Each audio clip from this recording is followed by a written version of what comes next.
नमस्कार विद्यार्थी मित्रांनो, माझं नाव अरविंद सिरसाट आणि आपली इंजिनिअरिंगमध्ये तुमच्या सगळ्यांचं परत एकदा खूप खूप स्वागत आहे. बघा, ITI विद्युत सहाय्यक एक्झामची डेट, आलेलं ॲडमिट कार्ड, कमी असलेले दिवस आणि डोक्यावर असलेलं प्रेशर, या सगळ्या गोष्टी भरपूर माइंडमध्ये फिरतात आहे. आणि मला माहिती भरपूर मुलं काही डिप्रेशनमध्ये आहेत, काही कन्फ्युज्ड आहेत, किंवा आता मुलं ना स्टडी तर बाजूलाच राहू द्या, स्वतःचेच कंडिशन हँडल करण्याच्या नांदी लागलेले आहेत. आता तुम्हाला मोस्ट ऑफ दी यूट्यूबला कुठे टेक्निकल जास्त भेटणार नाही, किंवा भेटलं पण तर आपली मेंटॅलिटी एवढी नसते की आता आपण एका सब्जेक्टवर फोकस करू, है ना. आता हा जो पिरियड आहे बाळांनो, हा खूप गोल्डन पिरियड आहे. या पिरियडमध्ये तुम्हाला तुमचे सगळे सब्जेक्ट रिवाईज करून कुठेतरी एक चांगला स्कोर एक्झाम करता आणायचा असतो, तो हा पिरियड आहे. त्याच्यावरच एक शॉर्टमध्ये डिस्कशन करायला आलो आहे, कारण आता ह्या प्रेशर माइंडमध्ये आपला दिमाग एवढा चालत नाही की आपण काही स्ट्रॅटेजी बनवू. आपलं एवढंच असतं, हा सब्जेक्ट संपला पाहिजे, हा सब्जेक्ट संपला पाहिजे. आणि म्हणून कुठेतरी गायडन्स म्हणून आलोय. लाईव्ह लेक्चर काल आज झालं नाही, याचं कारण मी थोडं एंडिंगला देतो. लाईव्ह बिलकुल घेणार आहोत, सरप्राईज अनाउन्समेंट काही जणांना माहीत असेल, ज्यांना माहीत नसेल मी एंडिंगला देतो. तुमच्यासाठीच आहोत बाळांनो, है ना. एक्झामच्या वेळेस तुमचा हात कसा सोडणार रे, है ना. बिलकुल हात पकडणार. फक्त काही गोष्टी आहेत ज्या मी थोड्या डिस्कस करून नंतर एंडिंगला त्याच्यावरही तुमचा कमेंट देतो. बघा, यावेळेस सगळ्यात इम्पॉर्टंट असते बाळांनो स्ट्रॅटेजी. स्ट्रॅटेजी स्टडीची बोलतोय, बाकी बाकी मोटिवेशन वगैरे ते सगळा वेगळा पार्ट झाला, तो काहीच देणार नाहीये. फक्त टेक्निकल विषयावर बोलणार की टेक्निकली माझं कोणकोणते सब्जेक्ट मी कसे प्लॅन केले पाहिजे सिलेक्शन करता. बघा, जसं तुम्ही थंबनेल बघितली होती ना, मी मायनर सब्जेक्ट हा शब्द मेन्शन केला, कारण हा सब्जेक्ट तुमचं एक्झामचं सिलेक्शन घेऊन जातं, लक्षात ठेवा. आणि हे कसं ना मी तुम्हाला सांगणार आहे. सो थोडीशी ही स्ट्रॅटेजी जर थोडंसं जगावेगळे, जर जो जगावेगळी थिंकिंग करून घेणार ना, दुसऱ्यांपेक्षा वेगळी, कारण कॉम्पिटिशन आहे. फॉर एक्झाम्पल सपोज सीट भरपूर आहे, तर मी जस्ट बोलतोय 50 सीट आहे. त्या 50 सीटमध्ये जे 50 सिलेक्ट होतात ना, ते स्मार्टली काहीतरी त्या बाकीच्या मुलांपेक्षा काहीतरी वेगळं करतात, म्हणून ते 50 लोक सीट घेऊन जातात. लक फॅक्टर पण असतो, पण मेहनत पण तितकीच असते. तर आज आपण त्या पॉवरफुल स्ट्रॅटेजीवर बोलणार आहेत ना, जी तुमच्या सिलेक्शनला खूप जास्त मदत करते, है ना. फक्त ऐकत चालायचं आहे, है ना. फक्त ऐकत चालायचंय. आणि मला तुमच्या कमेंट पण द्या की ही स्ट्रॅटेजी तुम्हाला कशी वाटते. खरंच खूप हेल्पफुल. बघा, जेव्हाही मी टेक्निकलचा विचार करतो, है ना, फक्त बघत चालायचंय. जास्त वेळ तुमचा घेणार नाही. मला माहिती आहे तुम्ही खूप अभ्यास करत आहात, पण हा व्हिडिओ तुम्हाला खरंच खूप हेल्प होणार आहे. बघा, जेव्हा मी टेक्निकल विषयी बोलतो ना, मला या 50 क्वेश्चन सोबत लढायचे. हे 50 क्वेश्चन सोबत लढायचे. आणि जेव्हा एक एक्झामिनर, सपोज मी तो एक्झामिनर जो पेपर सेट करतोय, आणि जर मी तुमच्या इलेक्ट्रिकलचा टेक्निकल सिलेबस बघितला, तर ऑलमोस्ट तुमच्या इलेक्ट्रिकलचे बाळांनो तुम्हाला 30 सब्जेक्ट आहेत. डेपमध्ये नाही आहेत, पण टोटल सब्जेक्ट 30 आहेत, ज्या सब्जेक्टपासून हा पेपर सेट होणार आहे. मग आता हे 50 क्वेश्चन कुठे कुठे खेळणार, हे सगळ्यात महत्त्वाचं आहे. बघा, जेव्हाही एखादा पेपर सेट होता, असं बिलकुल होत नाही की पेपर डिफिकल्ट आला, खूप डिफिकल्ट आला, असंही होत नाही की सगळे क्वेश्चन डिफिकल्ट भेटणार. तुम्हाला सगळे क्वेश्चन मॉडरेटही कधीच भेटत नाही, किंवा सगळे क्वेश्चन इझी सुद्धा कधी भेटत नाही. पेपर या तिघांचं बाळांनो कॉम्बिनेशन असतं, नेहमी लक्षात ठेवा. इझी पट मॉडरेट प्लस डिफिकल्ट याचं कॉम्बिनेशन असतं. आता थोडीशी स्ट्रॅटेजी सांगतो. मी बोलतोय पेपर इझीचा ई घेतो, है ना, मॉडरेटचा एम घेतो आणि डिफिकल्टचा डी घेतो. या तिघांचं कॉम्बिनेशन बनवून माझे टोटल 50 क्वेश्चन सेट होतात. टोटल 50 क्वेश्चन सेट होतात. आता याच्यामध्ये जर बघितलं, तर मुलं मार कुठे खातात रे, मॉडर्न आणि डिफिकल्टला. इझी मोस्ट ऑफ द मुलं सॉल्व्ह करून घेतात. मोस्ट ऑफ द मुलं सॉल्व्ह करून घेतात. चला एक आकडा इमॅजिन करू की तुम्हाला बाळांनो, तुम्हाला एक 12 क्वेश्चन्स इझी आले. जस्ट बोलतोय मी, ठीक आहे, 12 क्वेश्चन इझी आले. मॉडरेट लेवलचे मी बोलतो, सपोज काहीतरी 20 ते 22 क्वेश्चन तुम्हाला मॉडरेट आले. किती झाले रे, 22 आणि 2 44, 22 आणि 1 22 आणि 2 24, 22 आणि 10 32 33 झालं ना रे, बरोबर ना. माझं थोडं वीक आहे. टोटल किती झाले माझे, टोटल माझे 33 क्वेश्चन झाले, जे ऑलमोस्ट सगळे मुलं अटेम्प्ट करतील. सगळे म्हणजे सगळे, है ना. मग याच्यामध्ये सिली मिस्टेक वगैरे नंतर बोलणार मी. आणि राहिला डिफिकल्ट बाळांनो, तर 17 क्वेश्चन तुमचे डिफिकल्ट आले. फॉर एक्झाम्पल असा पेपर सेट झाला. या पेपरला इव्हन पेपर असं म्हणतात, ज्यामध्ये प्रत्येक लेवलला त्या लोकांनी काय दिली आहे, प्रायोरिटी दिली आहे. आता हे 12 क्वेश्चन, 22 क्वेश्चन आणि पुढचे किती बोललो बाळा तुम्हाला मी, 17 क्वेश्चन बोललो ना. सगळ्यात इम्पॉर्टंट गोष्टी आहे, हा इझी क्वेश्चन्स कुठून पडणार, मॉडरेट क्वेश्चन्स कुठून पडणार, आणि माझे डिफिकल्ट क्वेश्चन्स कुठून पडणार. कारण मला टोटल म्हणजे या तिघांविषयी विचार करायचा आहे ना. थोडंसं माइंड रिफ्रेश करतोय, तुम्हाला तुमच्या अभ्यासाच्या दुनियेतून बाहेर आणतोय, सांगतोय की जो अभ्यास तुम्ही करतात आहे ना, एकावरच नजर ठेवून चालणार नाही, सगळ्या पेपरवर नजर ठेवावी लागेल. आता माझं सिलेक्शन कुठे जातं ते ऐका. माझं सिलेक्शन का जातं हे नीट ऐका. माझं सिलेक्शन जाण्याचे चान्सेस तेव्हा हाय असतात, जेव्हा मी कुठे माती खाणार माहिती का, इझी लेवलला माती खाणार. जो या इझी लेवलला माती खातो बाळांनो त्याचं सिलेक्शन हमखास जातं. तुम्ही डिफिकल्ट क्वेश्चनला जरी चुका केल्यात पण त्या चुका मॅक्झिमम मुलांच्या होण्याचे चान्सेस असतात, कारण क्वेश्चन डिफिकल्ट आहे. पण इझीमध्ये सिलेक्टेड मुलांच्या कधीच सिली मिस्टेक झालेले नसतात. असं कोणीही मला तुम्ही शोधून दाखवा त्याचं सिलेक्शन झालं तो बोलला की मी इझी क्वेश्चनला माती खाल्ली. बिलकुल नाही. इथं ज्याने माती खाल्ली त्याचं सिलेक्शन 100% गेलं. कारण हे जे तुम्ही सिली मिस्टेक करता ते तुमच्या प्रेशरमुळे करता. ते बाकी क्वेश्चन तर इझी आहे. हे 12 क्वेश्चन तुमचे लाईफ चेंजिंग क्वेश्चन असतात. कोणते क्वेश्चन असतात बाळांनो? लाईफ चेंजिंग क्वेश्चन असतात, कारण याच क्वेश्चनवर मेजर सिलेक्शन अवेलेबल असतं. क्लिअर आहे. इथं मुलं खूप मिस्टेक करतात. आता पेपरमध्ये आता ही गोष्ट तुम्हाला कळली की माझा फोकस इथं इझीवर काय, मी मायनर शब्द का बोललो होतो, कारण इथे चुकले तर कायमचे चुकले. मग इथं चुका होण्याचे चान्सेस केव्हा केव्हा असतात बघा. इथे चुका केव्हा होणार? एक तर तुम्ही सिली मिस्टेक करणार, म्हणजे ते कॅल्क्युलेशनमध्ये झाल्या, प्लस मायनस मध्ये झाल्या, मल्टिप्लायचं डिवाइड केलं, वाचलं बरोबर मग लिहिताना चुकीत लिहिलं. एखादी किंमत दिली होती 12 ओम, वाचली 12 ओम, लिहिताना लिहिली 15 ओम, है ना. याला बोलतात सिली मिस्टेक. या तुम्हाला अवॉइड करावं लागतील. परत ही झाली पहिली की माझ्या 12 मार्कामध्ये मिस्टेक कधी होणार. दुसरी मिस्टेक बाळांनो, आपण ते इझी टॉपिक ना बाळांनो वाचतच नाही, है ना. आपली रीडिंगच त्या टॉपिकमधून नसते. ज्याची रीडिंग नसेल तो कायच करून घेणार. क्वेश्चन किती पण यूज द्या, जर तुम्ही तो टॉपिकच बघितला नसेल तर तिथून तुमचा तो क्वेश्चन अटेम्प्ट होणार नाही. तुम्ही हाच विचार करत बसणार की हा क्वेश्चन विचारला कुठून. क्लिअर आहे. मग आता मी काय म्हणतो नीट ऐका. जेव्हा मी पूर्ण पेपरचा विचार करतो ना, है ना, कुठे गेला हात, ओके. जेव्हा मी पूर्ण पेपरचा विचार करतो बाळांनो, माझा सर्वात जास्त अप्रोच जो असतो ना बघा, डिफिकल्ट जे क्वेश्चन ना, हे क्वेश्चन्स कुठून फॉर्म होऊ शकतात रे. हे डिफिकल्ट क्वेश्चनला बाळांनो तुमच्याकडे काही मेजर टॉपिक आहेत. एक आहे तुमचा मशीन, है ना, मशीन. नीट ऐकत चला अप्रोच ऐकत चला. एक आहे तुमचा मशीन, 2 नंबरला तुमचा असणार मेजरमेंट,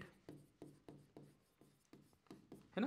मशीन झालं, मेजरमेंट झालं, नंतर कोणता येतो, एक तुमचं सर्किट लिहिले.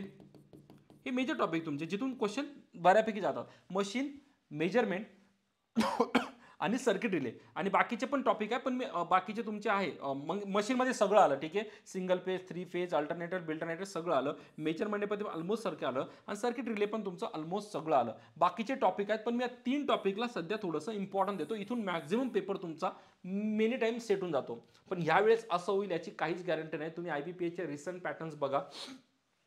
काही एक्झामला AJEला होऊन जातं, पण तुमच्या जसं मागे आता जो पेपर झाला होता त्याला मॅक्झिमम पॉवर सिस्टम विचारून घेतलं होतं. मी असं म्हणतच नाही की मेजर क्वेश्चन्सला सोडू नका. मेजर क्वेश्चन तुम्ही ऑलरेडी घुसून बसल्यात, तुम्हाला ऑलरेडी खूप चांगले झाल्यात. आता तुम्ही काय करता माहिती का, हे सब्जेक्ट रिवाईज करायच्या मागे लागलेत, आणि याच्या नांदामध्ये हे 12 क्वेश्चन तुम्ही गमवतात.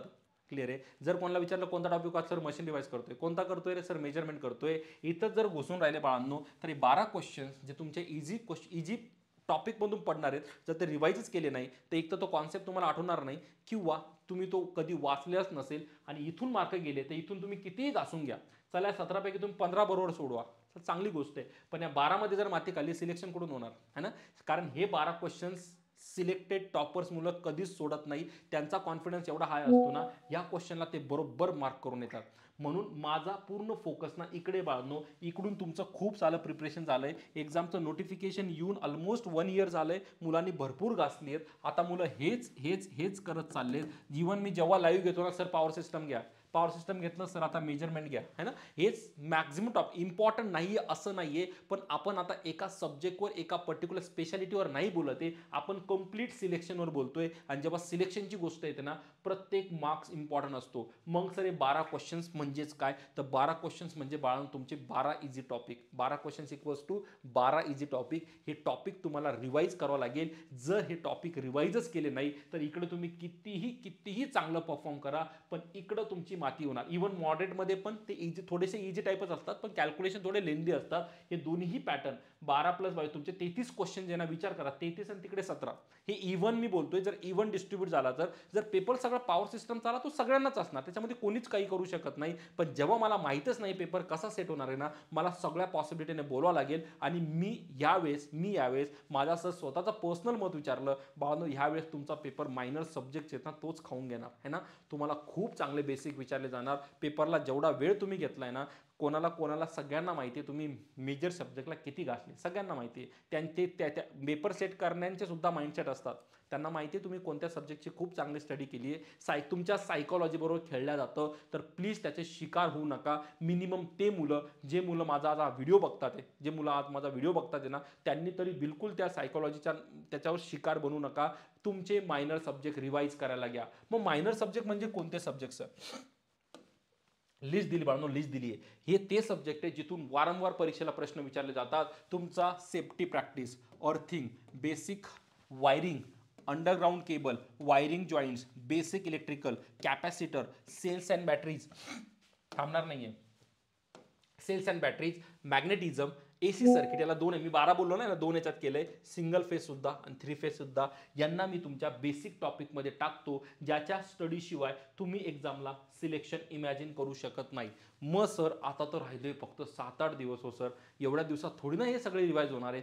तर त्याच्यासाठीच बाळांनो, उद्यापासून मी आणि KP sir complete full length test घेऊन येतोय, ज्याच्यामध्ये तुम्हाला याचे मेजर क्वेश्चन, असं नाही की पॉवर सिस्टमचे क्वेश्चन नसणार, मशीनचे क्वेश्चन नसणार, बिलकुल असणार, पण आम्ही मेक शुअर करू की तुमचे हे टॉपिक त्या पर्टिक्युलर सीजमधून खूप चांगले कव्हर होणार, याची आम्ही श्युरिटी घेऊ. उद्या संध्याकाळी 7 वाजल्यापासून पहिल्यांदाच टेक्निकल आणि नॉन टेक्निकल एक साथ होणार आहे ना. आम्ही दोघं एक साथ लाईव्ह येणार आहे. एक माझ्या कधी आपली इंजिनिअरिंग होऊन येणार, कधी स्पार्कलला येणार. चॅनलला सबस्क्राईब करून ठेवा, नोटिफिकेशन आयकॉनला प्लीज क्लिक करून ठेवा. लाईव्ह यायला प्लीज विसरू नका 7 वाजता, जिथं मी सगळे टॉपिक MCQच्या फॉर्ममध्ये मी 50 क्वेश्चन सोडवणार फुल लेंथचे, आणि केपी सरांचे माझ्यामध्ये 60 की 70 क्वेश्चन असतात, टोटल 130 असतात ना.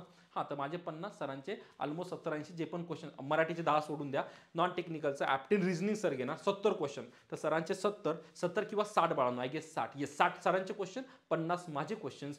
तर याची आपल्याला विदिन अ टाइम कसा सोडवता येईल ना, याची सुद्धा प्रॅक्टिस होणार, तुमचा कॉन्फिडन्स सुद्धा वाढणार, आणि सगळे सब्जेक्ट एकाच प्लॅटफॉर्मवर होण्याचा जो कॉन्फिडन्स तुम्हाला भेटणार ना, तो पण जगावेगळा असेल. तर या टॉपिकची मला फक्त तुम्हाला हिंट द्यायची होती की सिलेक्शन करताना एका टॉपिकवर फोकस करू नका, तुम्हाला सगळंच खूप प्रॉपरली बघावं लागेल. आणि त्याच्यासाठी आपली इंजिनिअरिंग आणि स्पार्कल एज्युकेशनने एक पाऊल उचललं बाळांनो, फुल लेंथ टेस्टचं complete solution free of cost live आहे ना. फक्त ITI विद्युत सहाय्यकसाठीच हे सेशन असेल, त्याच्यामुळे बाकीचे क्वेश्चन, बाकीचे लोक येऊन चॅटमध्ये घाण करू नका, बेसिक हे असं झालं तसं. बाळांनो, ITI साठी आहे, तर ITIनेच थोडंसं फोकस करा. बाकीचे नॉलेजसाठी प्लीज या, पण ते कोणासाठी हे विसरू नका. क्लिअर आहे? तर बाळांनो, हा सेशन होता फक्त तुमच्यासाठी, तुमचा एक माइंडसेट बदलण्यासाठी. आणि ही जी स्ट्रॅटेजी मी सांगितली आहे, राईट आहे, ही जी स्ट्रॅटेजी मी सांगितली ना, ही प्लीज विसरू नका. याच्यावर प्लीज विचार करा. तुम्ही आता काही बोलणार नाही, जेव्हा तुम्ही पेपर देऊन येशाल ना, तर ह्याच व्हिडिओला तुम्ही येऊन कमेंट करणार,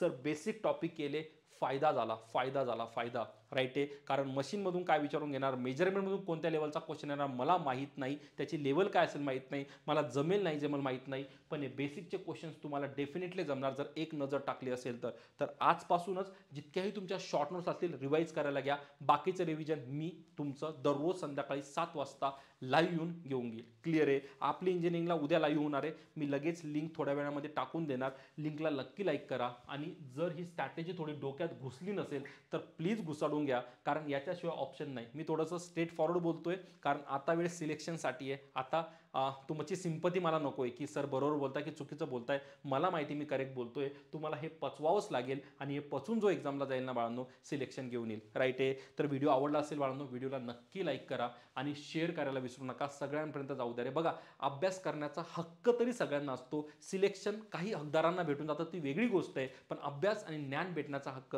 प्रत्येकाला सारखाच असतो, तो सगळ्यांना भेटू द्या. आणि व्हिडिओला लाईक, शेअर आणि चॅनलला सबस्क्राईब करायला विसरू नका. उद्या संध्याकाळी 7 वाजता आपण लाईव्ह भेटतोय है ना, संध्याकाळी 7ला लाईव्ह भेटतोय फुल लेंथ टेस्ट सोबत. हातात पेन, पेपर, कानामध्ये हेडफोन आणि एक शांत जागा. 2 तास बाळांनो, असं समजा की पेपरला चालेल, पेपरच्याच वातावरणात बसले असं इमॅजिन करा, जेणेकरून तुम्हालाही त्या एक्झाममध्ये, कारण एक्झामला 2 तास माइंड स्टेबल राहत नाही, तुम्हाला 2 तास एका जागी बसल्याची सवय करून घ्या. या 5-6 दिवसामध्ये आपण डेली लाईव्ह जाणार आहोत.